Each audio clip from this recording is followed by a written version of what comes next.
Oh, It's like an OJT kasi po. Yeah, OJT. Parang yung nangyari. Pero is it really just like that? The SK is just recommendatory to no, the no. barangay Well, policy? recommendatory, but they vote. They're voting members. Eh. Right. But since they represent the youth, ideally, if they really are proactive, So they just have they will always vote along one youth barangay lines. council member is equal to one SK chair.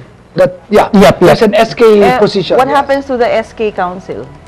Yung SK chairman, then SK Kagawad, they have their own organization. In fact, mayroong national, yung National SK Federation, may president yan, Yes. who would sit as an ex-officio member of the National Youth Commission, which is solely a policy-making body. So wala silang executory power. Isa lang but masasabi ko that's dyan. good. The tangled web we weave. Oo nga eh. It's kind of complicated. For me, I'm just looking at it from an let's take an outside point of view. From if you were in another country, people are saying we're doing fine with the mayor and the councilmen and everything.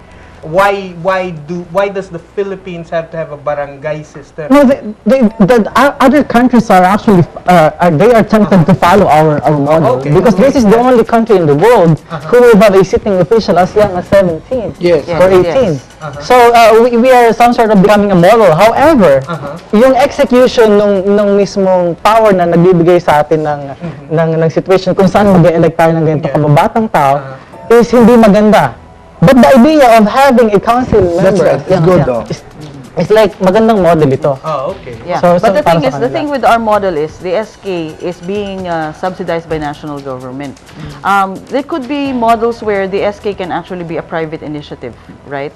You have, instead of like the barangay, what's this, community organizations, yung kunwari, Yeah, the youth residents groups. associations. The youth groups, yes. Residents associations. But however, the problem with that will be they will be trained in a private, Yes. in the way the private Yes. private sectors are actually thinking. In effect, the private sector can actually integrate with the government function in that sense that governance will actually be more institutionalized if it's a private initiative. Right. So how will they understand? I'm just asking a question, Yeah, and sure. I'm just playing a devil's advocate, even though I don't look like one. But Okay. if they're trained in the way private people are practicing private businesses whatsoever, Right. how will they understand now the concept of politics and good Yeah, governance? can you imagine if, like what you said, sir, that the SK chairman sits in the council as a legislator, Yeah. for instance, and that SK chairperson is actually, instead of being subsidized by government in his or her election, is actually a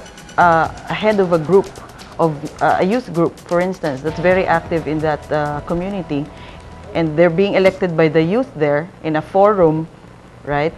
So that's it, you know, it ends there. That's the private initiative, and then they sit in the barangay and they legislate. But the thing about the SK is their operations will no longer be subsidized by government, but by the private sector. They will raise their own funds, Well, they become their own. how willing? That's a good ideal situation where the community, civil society, would subsidize that initiative. Yes. So They that the become civil government's society. budget is not stretched to subsidize this. No? But remember, the reason they sit there, they're also accountable officers. And they are elected by the public. So Yes. they really have to give an accounting of their performance and also how they The spend performance can be budget. accounted for, but you know the budget is a different matter. I think the budget should be privatized. It alleviates the government's responsibility. What their concern may have been is that because of the like this one who texts us now, no, Oh, yeah. in Naik, Cavite. That's where the budget is actually going. Look at that. Okay, Joey- Joey Cruz of Naik Vote Cavite buying. has a text. Good PM, massive vote buying here at Barangay Ibayo, Naik Cavite. Wow. That's where the budget I is hope, actually going. yeah, I hope you can tell us more details about that. Yeah, later. give us a little more details about that particular situation right there or incident. Because just to say massive vote buying, we don't really know how it's being played out right now. If you can give us more, maybe we can even report this to COMELEC. But right now, I think this text will be forwarded already to COMELEC. Right. All right. I'm going to raise another point with this private initiated SK organization. The problem that I'm saying there is that if they are privately initiated, and then the biases and the favors will have to be in the private sector. So it's like hindi siya para sa akin, hindi siya masyadong nagmamatch. If you're going to have this privately funded, and then yung mga interest ng mga private organizations, whoever supporting this organization would be, will be giving a lot of favors. So that will endanger an SK's capacity to be really a political leader. Yeah. Yeah. So yung nakikita It kong needs ano doon. further study. Pero, kasi like the way GOCCs work, diba? It's semi-private, semi-public, you know.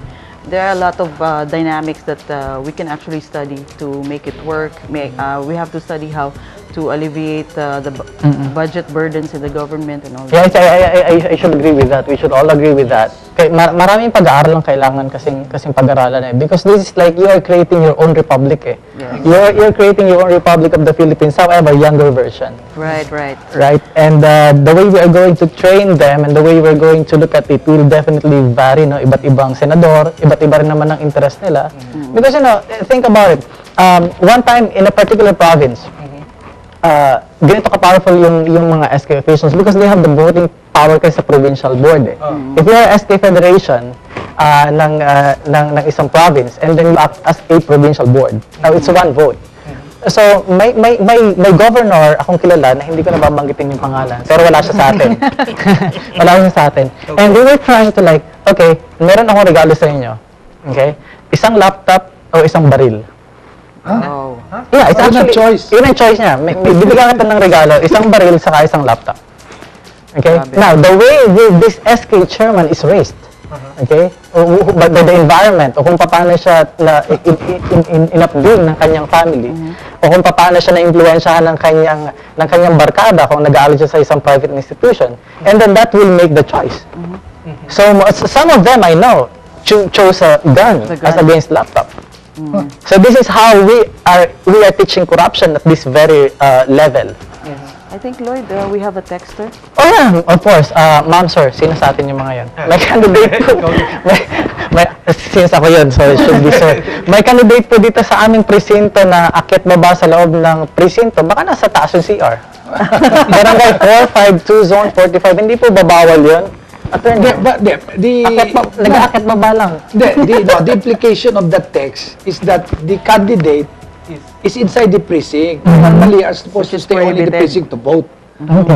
Not go in and out at liberty. Yeah. So, there again, we go back to the subliminal campaigning again. No? What's the candidate doing that, going in and out? Branding. Branding. Sino kandidato yun? Where is this? Barangay 452, They did Zone not say 45. what city or municipality, no? Okay, Barangay. Barangay 452, Zone Zone 45. Lahat ng What city. city? Yeah, Anong any city COMELEC official who is there right now, Barangay 452, Zone 45. Hindi natin alam kung saan Okay, so ito eh. please, whoever that candidate is.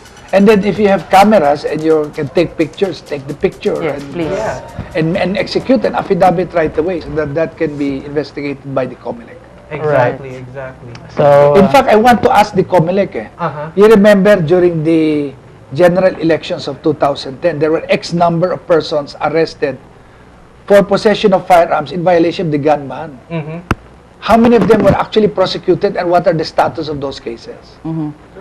You know, because Yeah. one of the reasons we ask that is because We want our to know. party, not only do we want to know, our party has filed a bill in Congress using the indirect initiative law asking for a similar a law that will allow gun ban all year round, hindi lang during elections. Right. Where you don't have the permit to carry anymore unless you're a peace officer on duty. Let's say a policeman, a military person with uniform on duty. On duty.